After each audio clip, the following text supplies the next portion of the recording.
lot of old vehicles here. If you're 80, you know on a hot day it doesn't always look the same, so it's always going to be a risk. But on with our next bit. We wanted to show off a couple of big gun tanks. This is a test bed, not a prototype. This particular vehicle, FV fighting vehicle 4005, actually has on it the largest direct fire gun ever put on a tank. And this is an issue that the NATO countries in the early 1950s were particularly concerned about.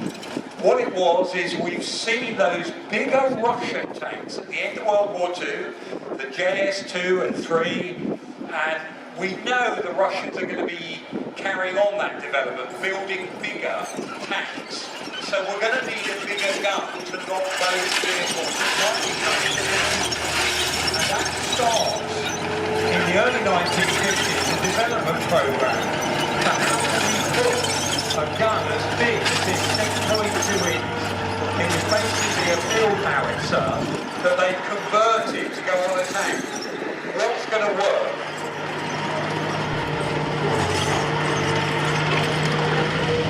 Ammunition. We've come up with something called high explosive squash head at the end of the Second World War. Plastic explosive in an armour case, pancakes on the metal when you fire at an enemy tank, and then the shockwave goes through the armour and causes metal to fly around inside the tank. You don't need force behind that round so much as just get it on target, it will do the damage. This 7.2 inch howitzer, the 183 gun of FV4005, it's an open top, it's got an auto assist loader there because the rounds are so big. Thinking this is what's going to go into service. Pop it on a Centurion hull and let's see what works. And quite an amazing development in the mid-50s, rock road and defence cuts, and also they realised a missile might be able to do the same.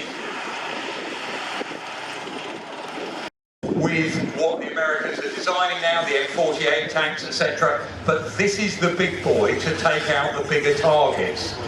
And with the M103, huge great cast turrets, the gun they pick, they've actually got an anti-aircraft gun that was called the stratosphere gun. It could fire a round up to 60,000 feet.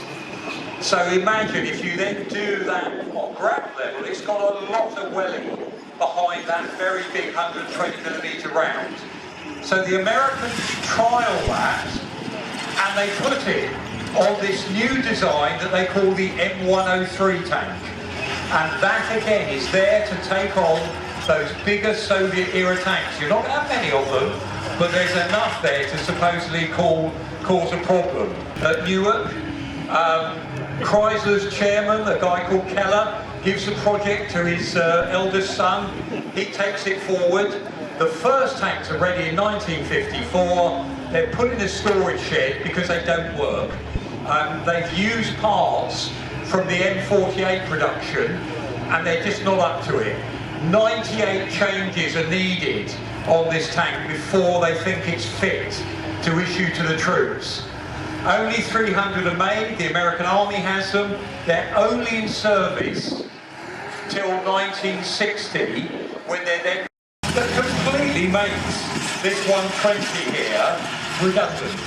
And we're going to see that gun in a moment, the gun that we put on the Centurion tank. Meanwhile, the American Marines, they always get the, put it bluntly, the kit that everyone else doesn't want.